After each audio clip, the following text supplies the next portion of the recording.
बच्चों, आज मैं आप लोगों को वर्नियर कैलिपर्स के बारे में बताऊंगा। सबसे पहले आप लोग को इसमें जानना ज़रूरी है कि वर्नियर कैलिपर्स में दो तरह की स्केल होते हैं। देखिए, जो नीचे वाला स्केल है, यहाँ जो नीचे वाला स्केल है, इसको हम लोग बोलते हैं वर्नियर स्केल बोलते हैं।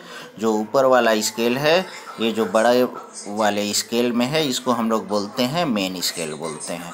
इसको जूम करके रीडिंग पढ़ने के लिए यहाँ भी दिखाया गया है। इसमें नीचे वाले स्केल को हम लोग वर्नियर स्केल बोलते हैं, जो ऊपर वाला स्केल है इसको हम लोग बोलते हैं मेन स्केल बोलते हैं। तो सबसे पहले इस इंस्ट्रूमेंट में हम लोग चेक करेंगे कि कहीं इसमें जीरो एरर तो नहीं है। तो जीरो एरर चेक करने के लिए हम लोग क्या करेंगे, वर्नियर को यहाँ पे ला करके दोनों जा को आपस में सटा देंगे। जो नीचे दोनों जा हैं सटा दिए। अब इसको जूम करके हम देखते हैं। आप देखिए जूम करके, तो वर्नियर का जीरो और जो मेन स्केल का जीरो है, दोनों आपस में कोइंसाइड कर रहे हैं। दोनों आपस में कोइंसाइड कर रहे हैं, इसका मतलब क्या है कि हमारे इंस्ट्रूमेंट में जीरो एरर नहीं है। ठीक है, हमारा अब इंस्ट्रूमेंट जीरो एरर से फ्री है। तो अब हम क्या करेंगे, अब हम मेजरमेंट लेंगे।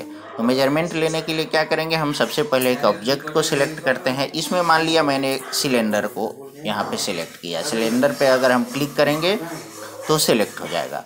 अब हमने सिलेंडर को सिलेक्ट कर लिया। अब इस जा को ला करके यहाँ सिलेंडर में सटा देंगे। सट गया हमारा जा।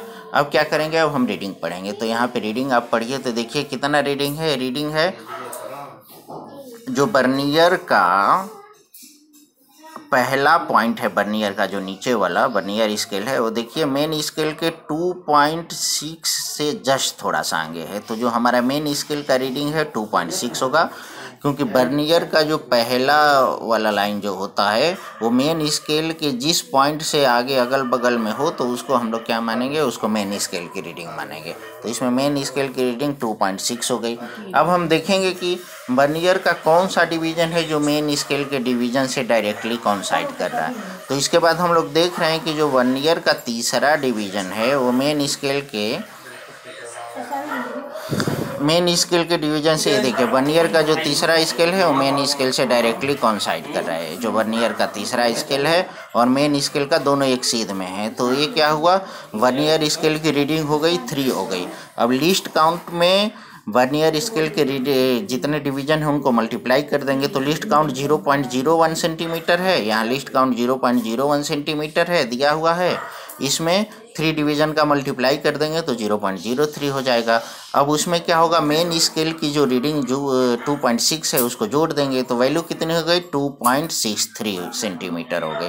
अब हम क्या करेंगे, अपनी वैल्यू को चेक करेंगे। चेक करने के लिए हमको क्या करना होगा, यहाँ पे इस वैल्यू को पुट करना होगा। तो ठीक है, इसमें हम वैल्यू पुट करते हैं 2.63 और चेक करते हैं। अगर हमारा आंसर सही होगा तो ग्रीन सिग्नल आएगा, और अगर गलत होगा तो रेड आएगा। चेक, ये देखिए ग्रीन सिग्नल आ रहा है, इसका मतलब हमारा रिजल्ट सही है। तो इस तरह से आप लोग और भी ये एक्सपेरिमेंट कर सकते हैं। इसी को हम लोग बोलते हैं वर्चुअल लैब, जिसमें हम लोग कंप्यूटर या लैपटॉप की सहायता से ही टोटल जितने एक्सपेरिमेंट है उनको परफॉर्म कर सकते हैं। जैसे मान लिया कि आयरन ब्लॉक को हमने सिलेक्ट कर लिया। अब ये ब्लॉक का हमको लेना है डायमेंशन। क्या करेंगे, ब्लॉक के दूसरे सिरे से वर्नियर का जाल ला करके यहाँ पे सटा दिया। इसके बाद हम क्या करेंगे, रीडिंग पढ़ेंगे। तो रीडिंग इसमें पढ़िए। रीडिंग देखिए अब कितना है, ये 3.1 के आगे है। जो वर्नियर का पहला वाला स्केल है, रीडिंग जो फर्स्ट वाली लाइन है वो किससे 3.1 पे है। और इसके बाद देखिए कौन सा ऐसा लाइन है जो दोनों ऊपर नीचे आपस में कोइंसाइड कर रहा है। तो इसमें वर्नियर और इसमें कौन सा लाइन कोइंसाइड कर रहा है, तो इसमें तो कोई लाइन लग रहा है कोइंसाइड नहीं कर रहा है। इसका मतलब बढ़िया से सटा नहीं। हाँ, अब मैंने सटा दिया। ठीक है, सटा दिया। तो अब सटाने के बाद हम क्या देख रहे हैं, नहीं ये सटाने के बाद तो ये आ गया 2.6 पे आ गया। और इस केस में भी हाँ 2.6। और देखिए ये वाली जो लाइन है ये कोइंसाइड कर रही है। वो 1 2 3 4 5, 1 2 3 4 5, 1 2 3 4 5, छठवां डिवीजन है जो कोइंसाइड कर रहा है। तो इसकी रीडिंग कितनी हो गई, 2 इधर देखिए ये 2.5 है मेन स्केल पे, और इधर छठवां है तो 2.56। तो इसकी वैल्यू कितनी हो गई, ये जो रीडिंग हो गया, अगर इसमें हम 2.56 पुट करेंगे तो अगर हमारा रिजल्ट सही होगा तो ग्रीन सिग्नल आएगा, अन्यथा रेड आएगा। तो देखिए 2.56 है। तो इस तरह से हम लोग जितने भी एक्सपेरिमेंट हैं कर सकते हैं। धन्यवाद।